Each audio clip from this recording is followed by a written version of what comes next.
Bonjour à tous, bienvenue dans Parlons Placement épisode 24 saison 2. On va ensemble cette semaine évoquer les taux négatifs qui posent de plus en plus de problèmes pour s'orienter. Ça désoriente forcément les épargnants.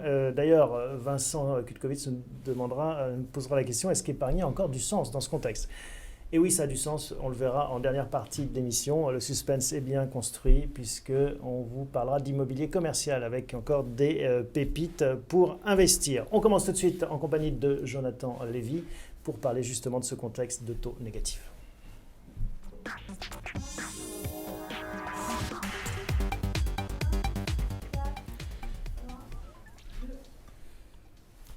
Bonjour Jonathan. Bonjour Thomas. Alors les taux négatifs, c'est une réalité concrète, quotidienne pour les États qui empruntent à 5 ans, 10 ans de façon négative dans les grands pays européens. Ça leur rend plutôt service d'ailleurs. Complètement. Ils ne s'en privent pas et ils auraient tort de le faire. Pour les épargnants, c'est une autre paire de manches. Ça pose d'autres problèmes. Oui, et encore que les épargnants sont un petit peu épargnés, puisque aujourd'hui, ils ont des taux qui ne sont pas négatifs, ils ont des taux qui sont encore positifs et qui sont déconnectés par rapport au taux de marché. Ça dépend de quoi on parle. Si on parle en effet du livret A ou même de l'assurance vie, c'est ça Le livret A est à 0,75, le taux des fonds en euros en moyenne est à au-dessus de 2%. Ouais. C'est un taux politique, le livret A. C'est le gouvernement qui écrit à la fin. Il y a une formule qui a été déterminée mais qui n'est pas suivie. C'est impossible de la suivre pour des raisons politiques, on comprend bien. On serait plutôt pourtant, proche de zéro. À un moment donné, il va falloir, faut être cohérent. Si on veut relancer l'économie, si on veut que les Français reprennent du risque, il faudrait la suivre. Ça serait une raison politique aussi. Effectivement, mais il faut avoir du courage pour ça. Ça a du sens économiquement, effectivement, parce que le but de la politique monétaire, de la Banque centrale, c'est d'orienter l'épargne vers l'investissement productif, qui créera de la croissance pour demain, qui créera des emplois pour demain. C'est un problème qu'on trouve dans beaucoup de pays de la planète. Complètement. On a ramené un graphe, si on veut bien le montrer. Alors on va voir le premier graphe, oui. On refait un match, on a l'impression de déjà vu. C'est pas de l'euro. Alors ça, c'est le deuxième graphe. Alors, on regarde le premier. Le premier.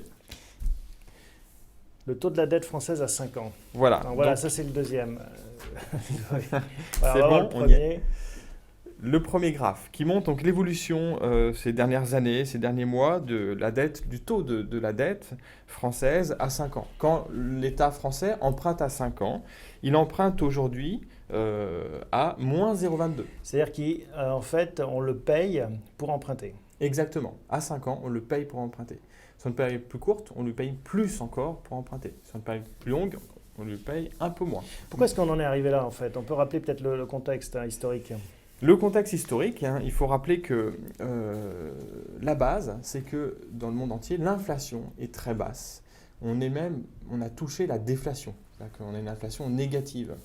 Et ça, c'est un problème pour les économies. Donc les banques centrales dans le monde entier luttent contre la déflation. Pour lutter contre la déflation, elles essayent d'avoir des taux très bas. Elles peuvent jouer sur les taux à court terme.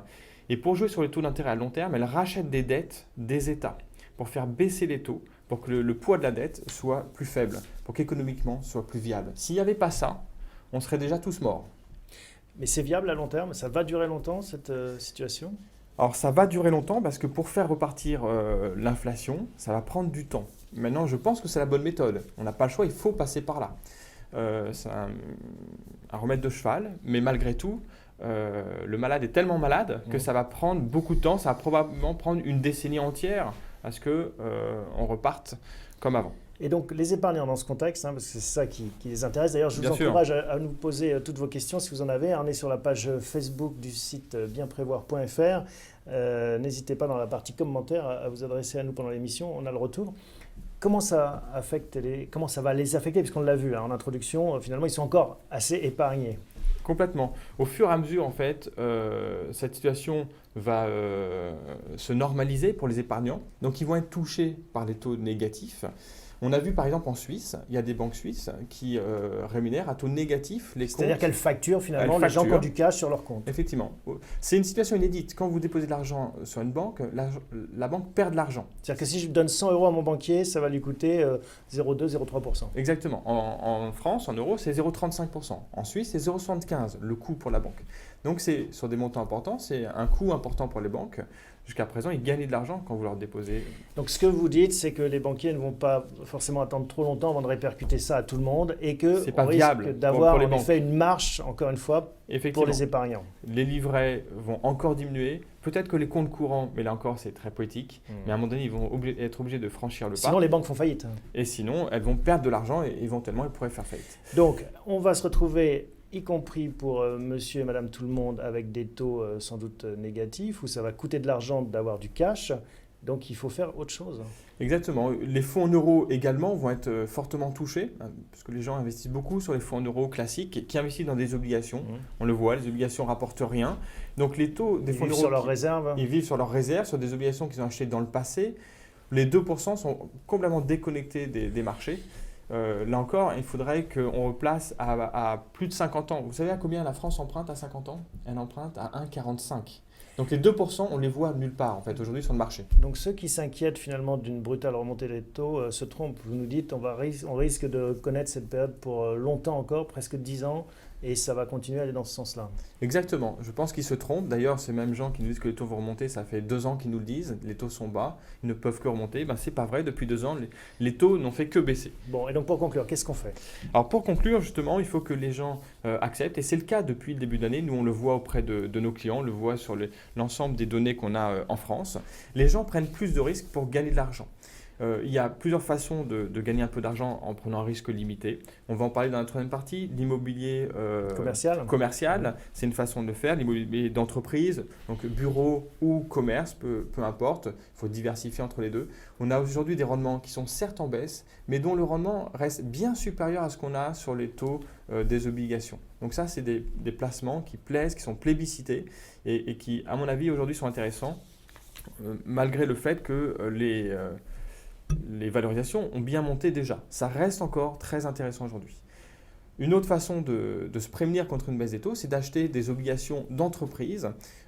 Par exemple, nous avons chez Bien Prévoir une obligation synthétique sur Rallye à 4 ans qui est à un taux brut de 5%. Synthétique, ça veut dire que ce n'est pas une obligation que vous possédez en propre, mais qui reproduit finalement cette performance. Exactement, qui est émise par une banque, et vous prenez le risque sur la signature Rallye. Mais au final, ce qu'il faudrait ultimement, c'est que les épargnants acceptent davantage de risques, réinvestissent dans l'économie et que cette machine se relance. C'est ça finalement la vision et l'ambition des banquiers centraux. Tout à fait. Ouais. C'est que on n'en est pas là encore, on n'a pas l'impression. Hein. Ça en prend doucement le chemin, on le voit au niveau des encours de crédit, aux entreprises qui investissent un petit peu. Les particuliers, nous on le voit, prennent un peu plus de risques. Donc la machine est en train de repartir, mais c'est très très lent, ça va prendre du temps. Tout le monde est le dos au mur et donc il faut en effet adapter sa stratégie d'épargne. On va continuer cette discussion avec Vincent Kutkovitz. Merci Jonathan, on se retrouve très bientôt. Avec plaisir.